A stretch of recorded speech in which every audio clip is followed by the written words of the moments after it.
جس کا کالر ابھی تک پولیس وردی میں ملبوس اہلکار کے ہاتھ میں تھا۔ اس گندگی میں تم لوگ فری پیریڈ گزارتے ہو؟ جامعہ میں جگہ کم پڑ گئی ہے کیا؟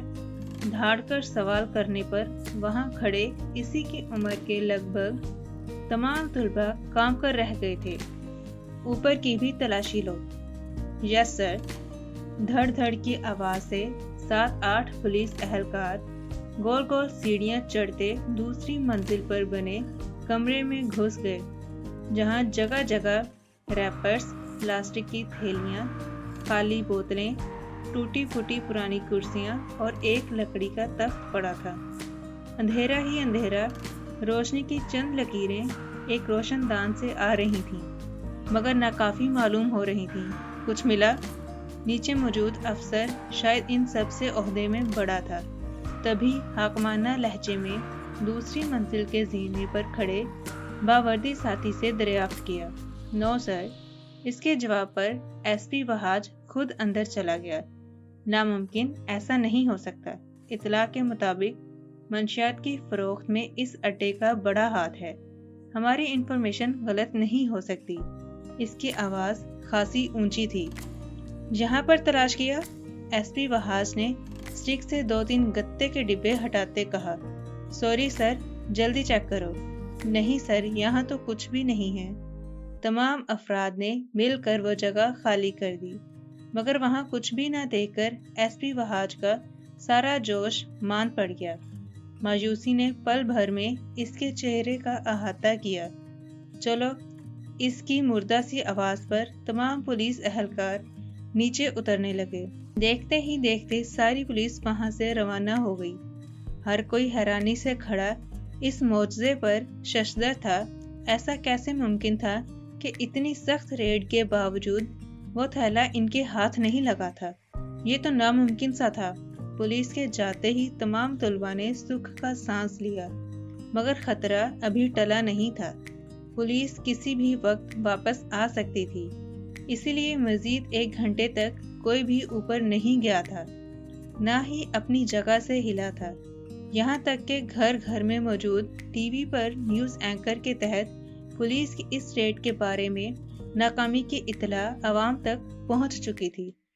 آپ کو بتاتے چلیں کہ منشیات کی فروخت میں دن بدن اضافے کے باعث آج کراچی کے مشہور جامعہ کے سامنے بنے کیفیٹیریا میں ہونے والی ریڈ ناکام ثابت ہوئی۔ ساتھ ہی یہ بھی بتاتے چلیں کہ یہ ریڈ ایس پی وہاج اور AIG شہاب ملک کی زیر نگرانی ہوئی۔ نہ صرف ایک جامعہ بلکہ سرکاری اور نجی تمام تعلیمی اداروں اور ان کے آس پاس موجود ہوٹلز، کیفیٹیریا اور دکانوں پر بھی چھاپا مارا گیا، مگر سوائے ناکامی کے کچھ ہاتھ نہ آیا۔ اس ناکامی پر DIG ریحان شاہ کا میڈیا سے حوصلہ افزا خطاب۔ وہاں پر موجود طلباء میں سے کسی ایک نے یہ ویڈیو پلے کی تو سب کی سانسیں بحال ہونا شروع ہو گئیں۔ چھوٹے صاحب، شکر کرو کل رات ہی مال ڈیلیور کر دیا تھا، ورنہ 5 کلو ہیروئن اور خیبر پختونخوا بھیجی جانے والی کرسٹل پکڑی جاتی تو آج ہم سلاخوں کے پیچھے ہوتے۔ چھوٹو نے رازداری سے کہا۔ چل اوپر جا کر دیکھیں یہ معجزہ کیسے ہوا۔ چھوٹے صاحب فوراً اٹھ کھڑا ہوا، پھر جاتے جاتے پلٹا۔ چلو تم سب بھی خالی کرو اڈے کو، اور ہاں، آج بچا لیا، مگر جس کا ادھار رہتا ہے کل تک لے آئے، ورنہ پولیس کے ہتھے چڑھانا خوب آتا ہے۔ چھوٹے صاحب کو وہ نخوت سے پھنکارا۔ چھوٹے صاحب، وہ جو چھوڑا ہے دے دو نا، مہربانی ہوگی، ورنہ پورا دن بے چین گزرے گا۔ 23 سال کا نوجوان بے چارگی سے فریادی لہجے میں بولا۔ اے چل نکل، تو دوبارہ ادھار نشہ لے چکا ہے۔ کرسٹل تو اب تجھے کسی قیمت پر نہیں دینی، اوقات ہے نہیں، اور نشہ بھی سب سے مہنگے والا کرنا ہے کمینے کو۔ چل دفع ہو یہاں سے۔ چھوٹے صاحب کی اس ضلالت پر بھی وہ مسکین صورت بنائے ہاتھ پھیلائے کھڑا تھا۔ نشے کا نام ایسے ہی تو نشہ نہیں رکھا گیا، اس کی لت لگ جائے تو انسان کہیں کا نہیں رہتا۔ اس نوجوان کو بھی اس کی عادت ہو چکی تھی۔ غیرت، عزت، نفس، پیسہ سب داؤ پر لگا کر 2 چمچ سفید پاؤڈر کھانے سے اس کو چین آ جاتا، قرار سا آ جاتا، سکون میسر آنے لگتا۔ ابے ہٹ چھوٹے صاحب، اسے 2-3 گالیوں سے نوازتا، دور دھکیلتا گول زینے چڑھ گیا۔ چھوٹو نے بھی اس کی تقلید میں قدم بڑھا دیے۔ اوپر پہنچتے ساتھ ہی اس نے تیزی سے شیڈ کے نیچے جھانکا۔ وہ جگہ خالی دیکھ کر چھوٹے صاحب کو حقیقتاً پریشانی نے آ گھیرا۔ یہ کھیل بڑا جان لیوا تھا۔ کوئی تھا جو ان کے اس راز سے آشنا ہو چکا تھا۔ اس کھیل میں تو قدم قدم پر موت گھاٹ لگائے بیٹھی نظر آتی تھی۔ کہیں تم اسے تو تلاش نہیں کر رہے؟ آواز قدرے صاف اور بھاری تھی۔ چھوٹے صاحب کو کرنٹ لگا تھا۔ وہ جو شیڈ کے پاس نیچے بیٹھا تھا 440 واٹ کا جھٹکا کھاتے اٹھا۔ کمرے کے بیرونی دروازے کے اندر کھڑا ایک وہ کوئی ہیولا سا دکھ رہا تھا۔ چونکہ کمرہ پورا اندھیرے میں ڈوبا تھا اور باہر دن کی روشنی تھی، تو ایسے میں وہ پیچھے سے آنے والی روشنی دروازے میں استادہ مضبوط کثرتی جسم کے حامل 6 فٹ 2 انچ کے قد کے ساتھ ایک ہاتھ میں چھوٹے سے 2-3 پیکٹس کو اچھالتے شخص سے ٹکراتی کمرے میں گھس رہی تھی۔ کون ہو تم؟ چھوٹے صاحب کی آواز میں خود بخود گھبراہٹ نمودار ہونے لگی۔ میں کون ہوں؟ بھاری آواز ایک بار پھر گونجی۔ وہ چند قدم آگے بڑھا۔